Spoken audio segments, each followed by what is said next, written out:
दिल्ली में ठंड और खराब हवा एक बार फिर से लोगों को परेशान कर रही है। केंद्रीय प्रदूषण नियंत्रण बोर्ड के अनुसार रविवार सुबह पंजाबी बाग इलाके में वायु गुणवत्ता सूचकांक 260 दर्ज किया गया, जो कि खराब श्रेणी में आता है। दिल्ली में ठंड भी बढ़ने के आसार हैं। पूर्वानुमान है कि राजधानी का न्यूनतम तापमान 7 डिग्री सेल्सियस और अधिकतम तापमान 24 डिग्री सेल्सियस हो सकता है। वहीं इस ठंड में सबसे ज्यादा परेशानी उन लोगों को होती है जो सड़क किनारे, फुटपाथ पर या किसी रैन बसेरे में रहते हैं।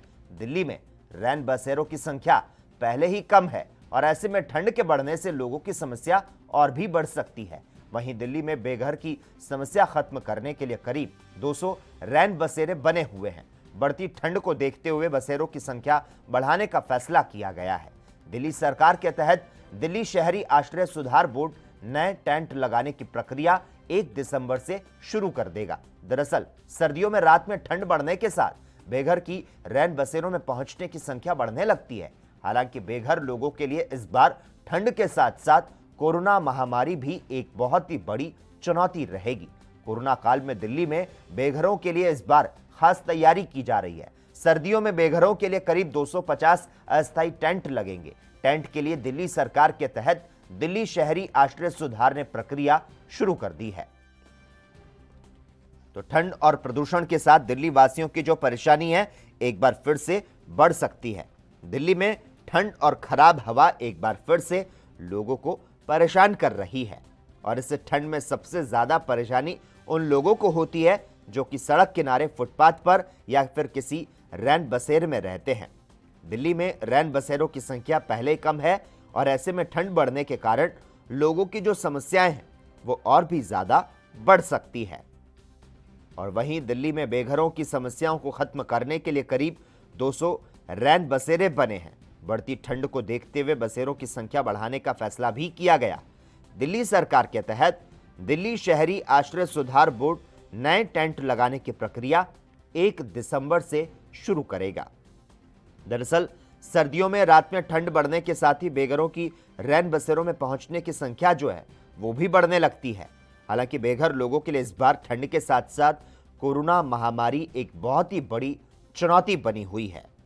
कोरोना काल में दिल्ली में बेघर के लिए इस बार खास तैयारी की जा रही है और सर्दियों में बेघरों के लिए करीब 250 अस्थायी टेंट लगेंगे। टेंट के लिए दिल्ली सरकार के तहत दिल्ली शहरी आश्रय सुधार ने प्रक्रिया शुरू कर दी है।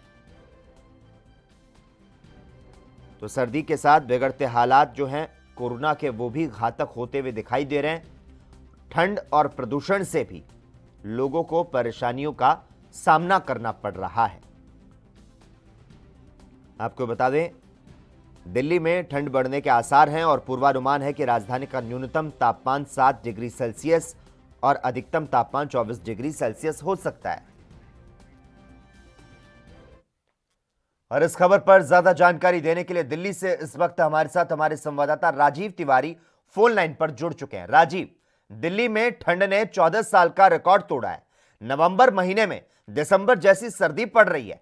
जिस तरह से पहाड़ों पर बर्फबारी से दिल्ली में सर्दी बढ़ रही है, क्या लगता है क्या इस बार ठंड जो है वो सारे रिकॉर्ड तोड़ देगी?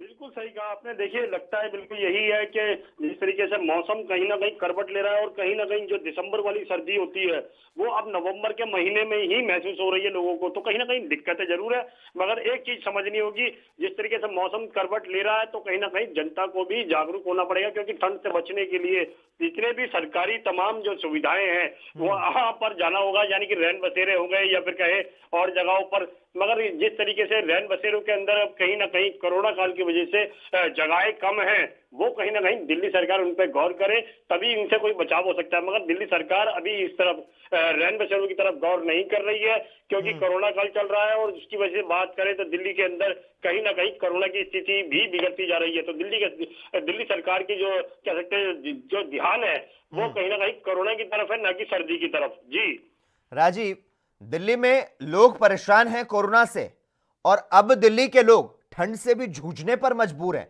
दिल्ली वासी ठंड से तो परेशान है, सर्द मौसम में सर्दी खांसी भी परेशान कर रही है। सर्दी के साथ बिगड़ते हालात से क्या कोरोना भी घातक हो रहा है?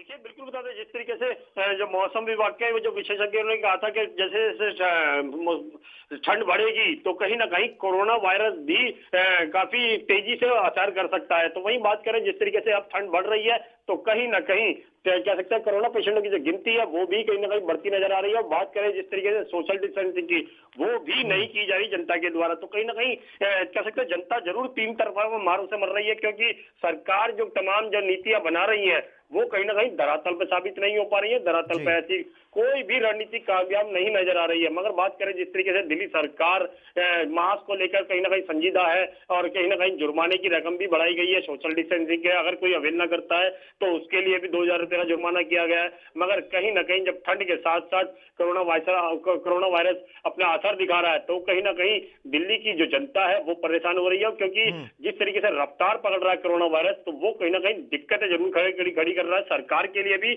और जनता के लिए भी। और जनता को कहीं ना कहीं जागरूक होना पड़ेगा और ज्यादा सतर्क होना पड़ेगा, ताकि इससे वायरस से भी बच सके और ठंड से भी बच सके। जी राजीव, कोरोना संकट के बीच सर्दी का डबल अटैक हुआ है।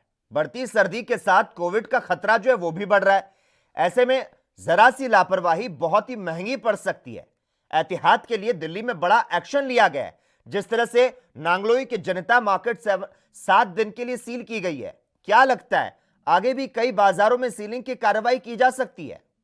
देखिए बिल्कुल सही कहा आपने। एक चीज तो स्पष्ट है, जैसे जैसे दिल्ली के अंदर सर्दी बढ़ेगी और वायरस कहीं ना कहीं और ज्यादा प्रभावशाली होगा। मगर बात करें जिस तरीके से जनता की, तो जनता कहीं ना कहीं जो लापरवाही कर रही थी वो कहीं ना कहीं अपने आप को टाइट करे और कहीं ना कहीं जो नियमों के दायरे के अंदर रहे तो कहीं ना कहीं वायरस से भी बच सकते हैं और सर्दी से भी। मगर जिस तरीके से बात करें, लगातार कहीं ना कहीं ठंड का असर और कोरोना वायरस दोनों का असर बढ़ रहा है दिल्ली के अंदर। तो दिल्ली की सरकार को कहीं ना कहीं कड़े कदम उठाने पड़ेंगे। जहां तक की जो बात करें बाजारों की, बाजारों के अंदर कहीं ना कहीं अभी भी लापरवाही है। मगर हाँ, दिल्ली सरकार को कड़े कदम उठाने पड़ेंगे, या फिर ये क्या है, जिन अधिकारियों की तरफ से लापरवाही की जा रही है उनको भी कहीं ना कहीं पनिशमेंट किया जाए और जनता को जागरूक करने के लिए कुछ और अभियान भी चलाए जाए। जी राजीव, जानना चाहेंगे जिस तरह से ठंड बढ़ चुकी है, क्या फुटपाथ पर जो गर्म कपड़ों का बाजार है वो भी सज चुका है? और कोरोना महामारी के दौरान किस तरह से गाइडलाइन का पालन किया जा रहा है? देखिए बिल्कुल बता दें, जिस तरीके से सर्दी की वजह से जो बचने के लिए जो गर्म कपड़े होते हैं उनको कहीं ना कहीं वो बाजारों के अंदर इस टाइम बिक रहे हैं और कहीं ना कहीं वहां पर भी सोशल डिस्टेंसिंग का अवहेलना की जा रही है। क्योंकि लगातार जिस तरीके से बाजारों के अंदर लोग शॉपिंग करने उतरे हुए हैं या फिर कहें ठंड से बचने के लिए गर्म कपड़ों का इस्तेमाल करने के लिए कोशिश कर रहे हैं, वो कहीं ना कहीं दिल्ली सरकार के लिए दौरा मार कर रहा है। क्योंकि एक तरफ तो लोग ठंड से बचने के लिए गर्म कपड़ों का कहीं ना कहीं इस्तेमाल करने के लिए मार्केट में निकल रहे हैं और मार्केटों में कहीं ना कहीं सोशल डिस्टेंसिंग का पालन नहीं किया जा रहा है। मगर हाँ, कुछ लोगों के जो चालान कटे हैं, यानी कि जुर्माना जो किया गया है, वो लोग जरूर जागरूक हुए हैं और एक दूसरे को जागरूक करने की कोशिश भी कर रहे हैं। मगर कहीं ना कहीं थोड़ी बहुत जो लापरवाही है वो सरकार की तरफ से भी है और कहीं ना कहीं दुकानदारों की तरफ से भी है और जनता की तरफ से भी है। तो कहीं ना कहीं समझना होगा सबको कि इस परिस्थिति के अंदर अगर बचकर निकलना है तो कहीं ना कहीं जो गाइडलाइन है उनका फॉलो करना पड़ेगा और अधिकारियों को भी सामने आना पड़ेगा। जी बिल्कुल, फिलहाल दिल्ली के लोग ठंड से जूझने पर मजबूर नजर आ रहे हैं। धन्यवाद राजीव, तमाम जानकारी देने के लिए और हमारे साथ इस मुद्दे पर चर्चा करने के लिए। देश दुनिया की खबरों के लिए एएनबी न्यूज को सब्सक्राइब करें और बेल आइकन दबाएं।